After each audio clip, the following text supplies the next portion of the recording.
I would like to talk to you about a very important message that I think we can learn from this week's Parsha that I think we're challenged with in our society. Our world is very results driven.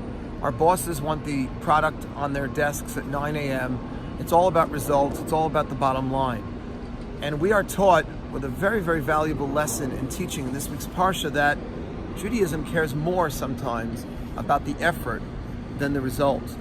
When God commands the Jewish people to build a sanctuary, and you see all the wonderful gifts that the Israelites are offering towards the building of the sanctuary, the gold, the silver, the brass, the purple, the blue, the scarlet yarn, all of these wonderful items that went into building the Mishkan, the tabernacle in the wilderness.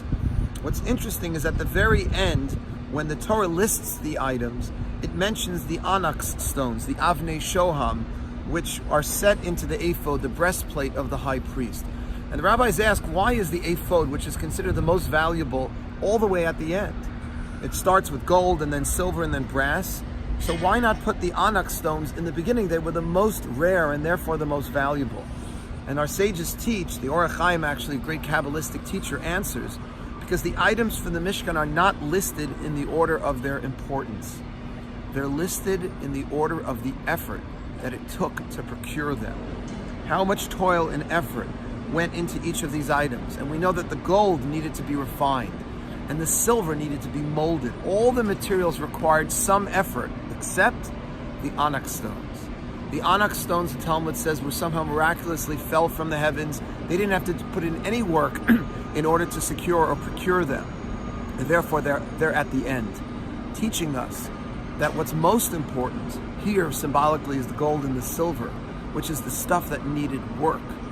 The stuff that was at the end became less and less effort was required to procure them, like the onyx stones. And in life we know that we are most impacted by the things we invest ourselves in the most. What makes the most difference to us and to our families and our lives are not necessarily the things that we produce, but the effort that we put in to produce them. I want to end with a story so inspiring about a gentleman from Russia who came to the United States at the turn of the century and had a son, the last century, who had a son who became very observant and knowledgeable and learned in the Talmud. And the father wanted the son to teach him how to learn. He was never able to do that back in Russia.